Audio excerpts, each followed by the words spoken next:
السلام علیکم ورحمۃ اللہ وبرکاتہ۔ امید ہے کہ آپ سب خیر و عافیت سے ہوں گے۔ آج میں آپ کو قاری حنیف ملتانی کا نیا بیان سنانے جا رہا ہوں۔ آپ اس بیان کو مکمل سماعت فرمائیں۔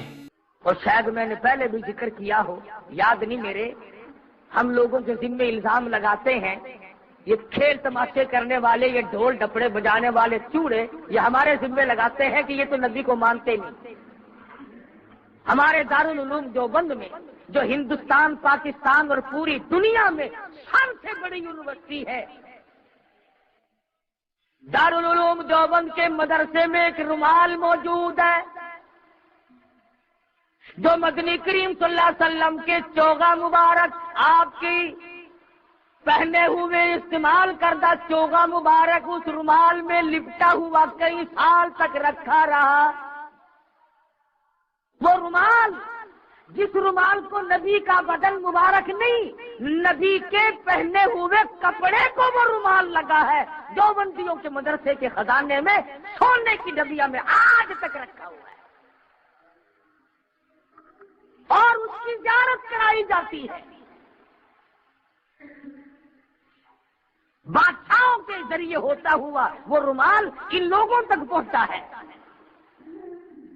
ہم تو نبی کے کپڑے کو لگے ہوئے کپڑے کا بھی اکرام کرتے ہیں، اور میں نہیں، جہاں مدینے میں کتا، بلی، مرغی ایک جگہ بیٹھ کے چرتے پھرتے ہیں، کتا بلی کو نہیں چھیڑتا، بلی ککڑی کو نہیں چھیڑتی، وہ مدینے کا جانور شرم کرتا ہے، تمہیں ڈھول بجاتے ہو، تماشا کرتے، یہاں شرم نہیں آتی؟ ہزاروں من زعفران جمع کرو، جو مدینے کی ہوا میں خوشبو آج ہے، آج وہ تم کستوری اور مشک عنبر سے نہیں پیدا کر سکتے۔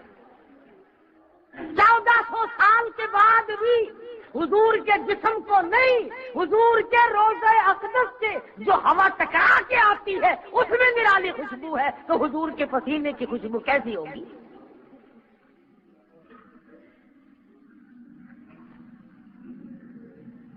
اگر آج صحابہ ہوتے تو تم سے پوچھتے کہ تم کس کا تماشا کر رہے ہو۔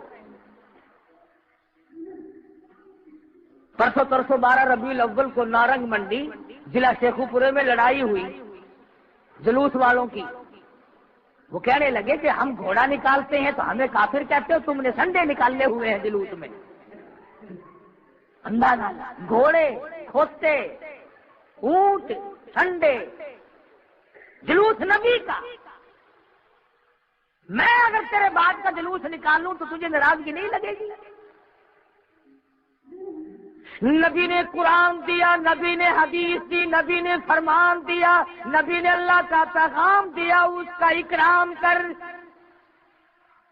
اور ایک اور بات میں تمہیں بتلاؤں اگلی بات عرض کرنے سے پہلے، لکھ لو، نوٹ کر لو، دین کے کام میں حکومت کبھی نہیں مدد کرے گی، کبھی نہیں سرپرستی کرے گی۔ یہ کیا وجہ ہے کہ جلوسوں کی قیادت کہیں ڈی سی نے کی، کہیں اے سی نے کی، کہیں گورنر نے کی، کہیں تھانے دار نے کی۔ پتہ چل گیا کہ یہ دین کا کام نہیں، اگر دین کا ہوتا افسر بالکل قریب نہ آتا۔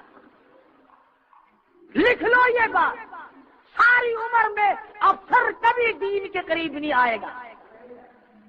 اس لیے پتا چلا کہ یہ دنیا ہے، یہ لہو و لہب ہے، یہ کھیل تماشا ہے، یہ بکھیڑا ہے، یہ نبی کا جلوس اور نبی کی خوشی نہیں۔ اور نبی کی وفات ہو اور تو ٹیکے لگاتا پھرے، نبی کی وفات ہو اور تو باجے بجائے نہ۔ میں ایک بات پوچھتا ہوں، تیرا جوان بیٹا مر گیا ہو، جوان بیٹے کا جنازہ پڑا ہو، اور برابر میں میرا گھر ہے، میرے بیٹے کی شادی ہو، میں اگر ڈھول بجاؤں، آخر موت تو میں نے تو نہیں دی، تیرے بیٹے کی اللہ نے دی ہے نا، لیکن تیرا کلیجہ منہ کو آئے گا، کہو ظالم میرے بچے کو دفن تو ہونے دے، ارے سامنے جنازہ پڑا ہے، تو کھیل تماشے کر رہا ہے۔ ربیع الاول کی 12 تاریخ کو ادھر نبی کا جنازہ ہے اور ادھر کھیل ہو رہا ہے۔ تمام صحابہ کرام دیوانہ وار چکر لگاتے پھرتے ہیں، ایک دوسرے کے گلے لگ کر کے روتے پھرتے ہیں، بیٹھے ہیں دیوانے، کوئی جنگلوں کو نکل گیا، کوئی مدینے کی گلی میں پڑا ہے، کوئی مسجد نبوی میں پڑا ہوا ٹکرے مار رہا ہے۔ ابو بکر صدیق رضی اللہ تعالیٰ عنہ تشریف لائے اور آ کر کے آپ کے چہرے مبارک سے چادر اٹھائی، پیشانی پہ بوسہ دیا، اس کے بعد مسجد نبوی میں تشریف لے گئے، تمام صحابہ کرام کو اکٹھا کر کے فرمایا، لوگو وما محمد الا رسول قد خلت من قبلہ الرسل، محمد صلی اللہ علیہ وسلم کی ذات رسول کی ہے، پیغمبر کی ہے، نبی کی ہے، وہ گزر گئے، وہ رخصت ہو گئے، اللہ نے اپنے پاس بلا لیا۔ أَفَإِمَّا تَأْوْ قُتِلًا انقلبتم عَلَىٰ أَعْقَابِكُمْ، کیا تم نبی کا دین چھوڑ دو گے؟ کیا نبی کے دین میں ملاوٹ کرو گے؟ کیا نبی کے دین میں گڑبڑ کرو گے؟ اما یعبد محمد، اگر تم عبادت محمد صلی اللہ علیہ وسلم کی کرتے تھے، قدمات وہ تو رخصت ہو گئے، اگر تم اللہ تبارک و تعالی کی عبادت کرتے ہو، هو الحی القیوم، وہ زندہ ہے، وہ قائم ہے۔ ابو بکر صدیق رضی اللہ تعالی عنہ نے قرآن پڑھ کر سنایا، تقریر کی، صحابہ کرام کے سمجھ میں بات آئی، کچھ تسلی ہوئی۔ یہ جو لوگ کہتے ہیں نا کہ 3 دن تک حضور کا جنازہ پڑا رہا، بالکل غلط ہے، البتہ تاخیر ضرور ہوئی۔ کیوں؟ کون دفن کرے، سب کا حال تو غیر ہے۔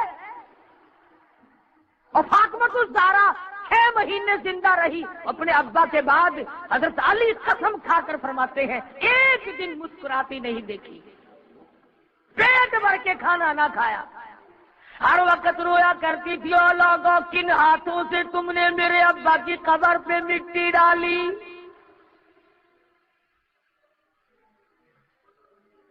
ان حضرات کو صدمہ پہنچا، انہیں تکلیف پہنچی، دیر ہوئی، صدیق اکبر نے آ کر کے انتظام کیا۔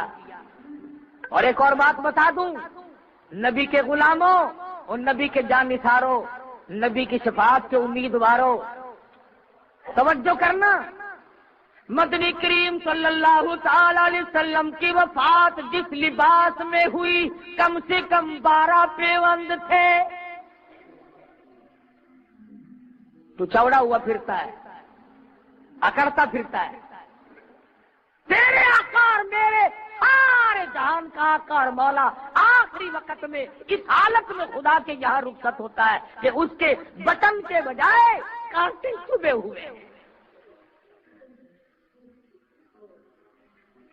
اس حالت میں آپ نے وصال فرمایا، اور یہی وجہ تھی کہ صدیق اکبر رضی اللہ تعالی عنہ کا جب آخری وقت آیا تو حضرت عائشہ کے ہاتھ میں نیا کپڑا دیکھ کر کے پوچھا ہے یہ بیٹی کیا ہے؟ عرض کیا ابا میں نے کفن کے لیے کپڑا منگوا لیا۔ فرمایا نا، نیا کفن مجھ پہ نہ ڈالنا، اس لیے کہ میں حضور کے دربار میں جا کر شرمندہ نہ ہو جاؤں۔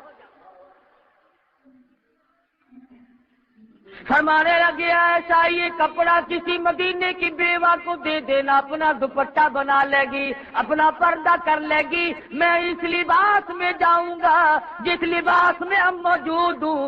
مدنی کریم صلی اللہ تعالی علیہ وسلم کا اس حال میں وصال ہوا۔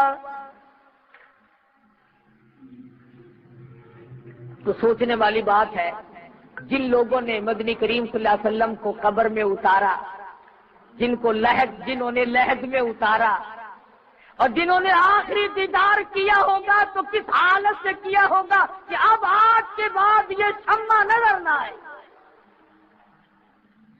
تو دکھ تو انہیں پہنچا، پریشانی تو انہیں پہنچی، ہمیں کیا تکلیف ہو۔ اسی لیے جب سورت اذا جاء نصر اللہ کا نزول ہوا، سارے صحابہ خوش تھے کہ دین کامل ہو گیا، اللہ کی مدد آ گئی اور فوج کی فوج اسلام میں داخل ہوگی۔ لوگوں نے دیکھا ابو بکر علیحدہ بیٹھ کے رو رہا ہے، پوچھا صدیق تجھے کیا ہوا، تو کیوں رویا؟ آج کی صورت تو بڑی خوشی کی صورت اتری ہے۔